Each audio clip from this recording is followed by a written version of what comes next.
السلام عليكم ورحمة الله وبركاته. نحمده ونصلي على رسوله الكريم.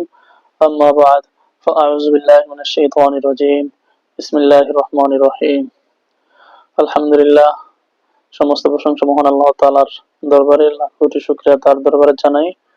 তো মহান আল্লাহ সুবহানাহু ওয়া তাআলার অশেষ রহমতে আমি আপনাদের জন্য কিছু গুরুত্বপূর্ণ আমল নিয়মিত করার চেষ্টা করতেছি। আজ আপনাদের সম্মুখে একটি গুরুত্বপূর্ণ আমল নিয়ে আসছে, সেটা হচ্ছে রোগীর রোগ পরীক্ষা করার আমল। অর্থাৎ কোরআনের সাহায্যে রোগীর রোগ কিভাবে পরীক্ষা করবেন, তার মধ্যে থেকে আজকে যে আমলটা নিয়ে আসছে সেটা হচ্ছে লবণের সাহায্যে আপনারা রোগীর রোগ পরীক্ষা করতে পারবেন খুব সহজে ইনশাআল্লাহ। তো বেশি কথা না বলে আমরা সেই আমলের দিকে যাচ্ছি। প্রথমে ওযু করে পাক পবিত্র হয়ে তারপরে সামনে কিছু লবণ নেবেন। এরপরে প্রথমে 11 বার ইস্তিগফার, 11 বার দরুদ ইব্রাহিম অথবা অন্য যে কোনো দরুদ পাঠ করবেন।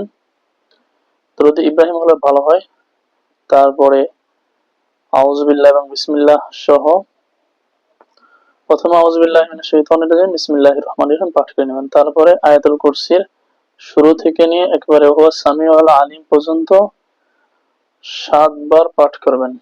7 বার পরে প্রত্যেকবার পড়া শেষ হবে লবণের মধ্যে ফু দিবেন আর নিয়ত করে নেবেন যে আল্লাহ, এই লবণের সাহায্যে আমি রোগীর রোগ পরীক্ষা করার চেষ্টা করতেছি। এর জিনের সমস্যা নাকি জাদুর সমস্যা নাকি শারীরিক সমস্যা, সেটা যেন আমি পরীক্ষা করতে পারি, আমাকে তুমি সেই তৌফিক দান করো। তো এরপরে যখন পড়া শেষ হয়ে যাবে, এরপর রোগীকে এই লবণটা বিসমিল্লাহ বলে খাইতে বলবেন। যদি রোগী বলে যে হ্যাঁ, লবণের স্বাদ কষকষ লাগতেছে, তাহলে বুঝবেন যে রোগীটার জিনের সমস্যা। আর যদি বলে যে না, লবণের স্বাদ ঝাল লাগতেছে, তাহলে বুঝবেন রোগীটার উপরে জাদু রয়েছে, সেহের আছে।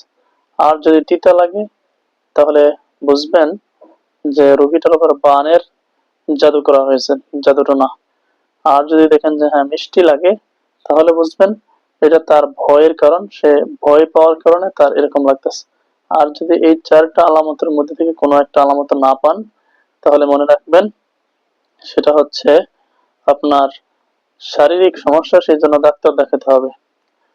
তো এই আমলটা আপনারা ইনশাআল্লাহ পরীক্ষা করবেন। পরীক্ষা করার পরে আপনারা সকলে কে কে ভালো রেজাল্ট পেয়েছেন আমাকে ইনশাআল্লাহ জানাইবেন। এই আমল দ্বারা কতটুকু আপনারা সফল হতে পারছেন রোগীর রোগ পরীক্ষার মাধ্যমে। এটা আমার নিজের পরীক্ষিত একটা আমল। তো এই আমলটা আমি নিজেও অনেকবার পরীক্ষা করে দেখছি, সেই জন্য আমার পরীক্ষিত আমলগুলি আমি আপনাদেরকে নিয়মিত ইনশাআল্লাহ দিব। তো এর পরবর্তীতে আপনাদের সামনে আমি হাজিরাতের আমল নিয়ে আসব। আজ দিলাম রোগীর রোগ পরীক্ষা করার আমল, এরপরে ধারাবাহিকভাবে হাজিরাতের কিছু সংখ্যক গুরুত্বপূর্ণ আমল নিয়ে আসবো ইনশাআল্লাহ।